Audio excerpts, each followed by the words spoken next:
It was a joyous day for the people of Israel. The perfect day for a celebration. A day for parades and music and laughter and shouting and kicking up your heels. The Ark of the Covenant of God was finally coming home to its resting place in Jerusalem.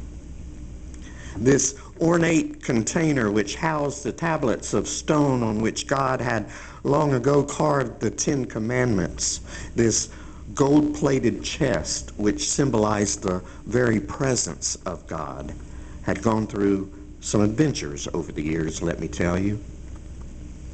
After it had been captured by Israel's enemy, the Philistines, misfortune overtook them in the form of all kinds of plagues.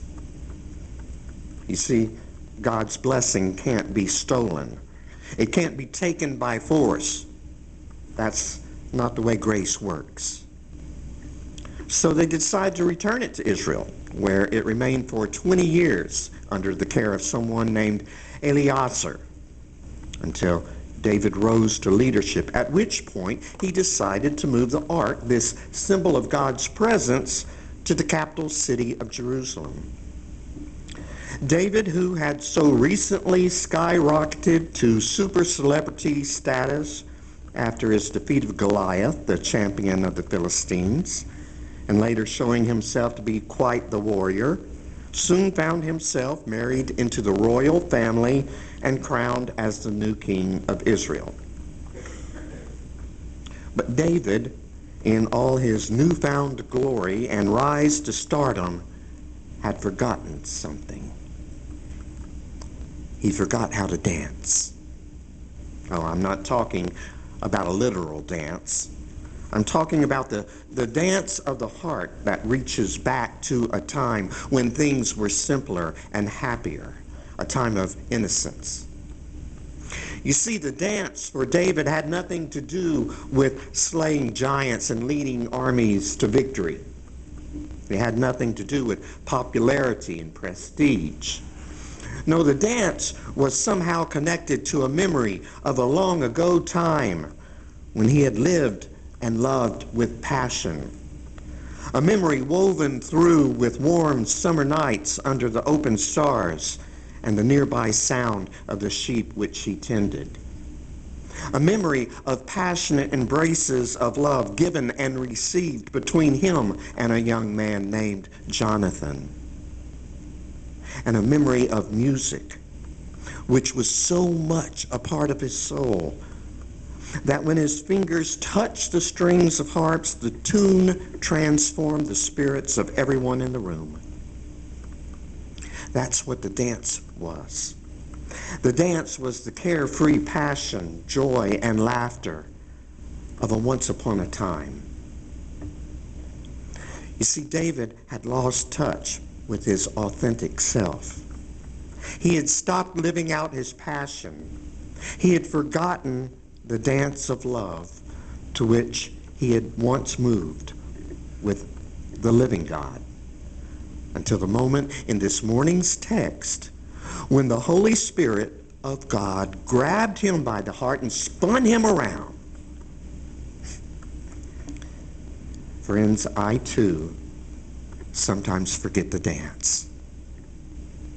I get caught up in the outer trappings of my job, losing myself in attendance and budgets and the pushing to get our church's name on the news and in the paper. And as important as these things are, and make no mistake about it, these things are important. As important as they aren't the dance. And I need to remember the dance. I need to remember the Holy Spirit's love dance of the heart. Maybe you too sometimes forget the dance. Maybe you lose yourself in the day-to-day routine of work or school. Maybe you spend too much of your energy juggling finances or pleasing family members. Maybe you have lost your passion for life and you've come to the conclusion that it just comes with the territory of growing up. Maybe you too need to remember a time when you once danced the dance of love with God in carefree abandon?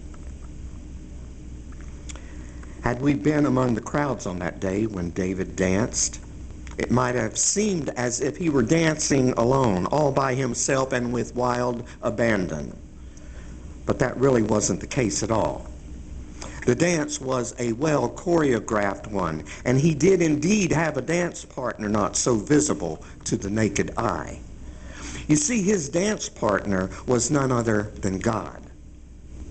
When two people dance, they move in time to the music, anticipating the other's moves. There is a leader and a follower, and as a rule, they stay connected. And sometimes the connection is loose, but in others, the connection involves full body contact. As David processed along with the Ark of the Covenant in this morning's text, he recalled the passion of years gone by when he had danced with God, a dance where God led and he followed, a dance where sometimes there seemed to be barely any connection whatsoever to God, and at other times full spirit contact. He remembered the dance and he took up the steps, moving to a tune played out by none other than the Holy Spirit herself. Maybe it's time for us to do the same. Maybe it's time to open ourselves up and give ourselves over to the tune that God's own Spirit is playing within our hearts.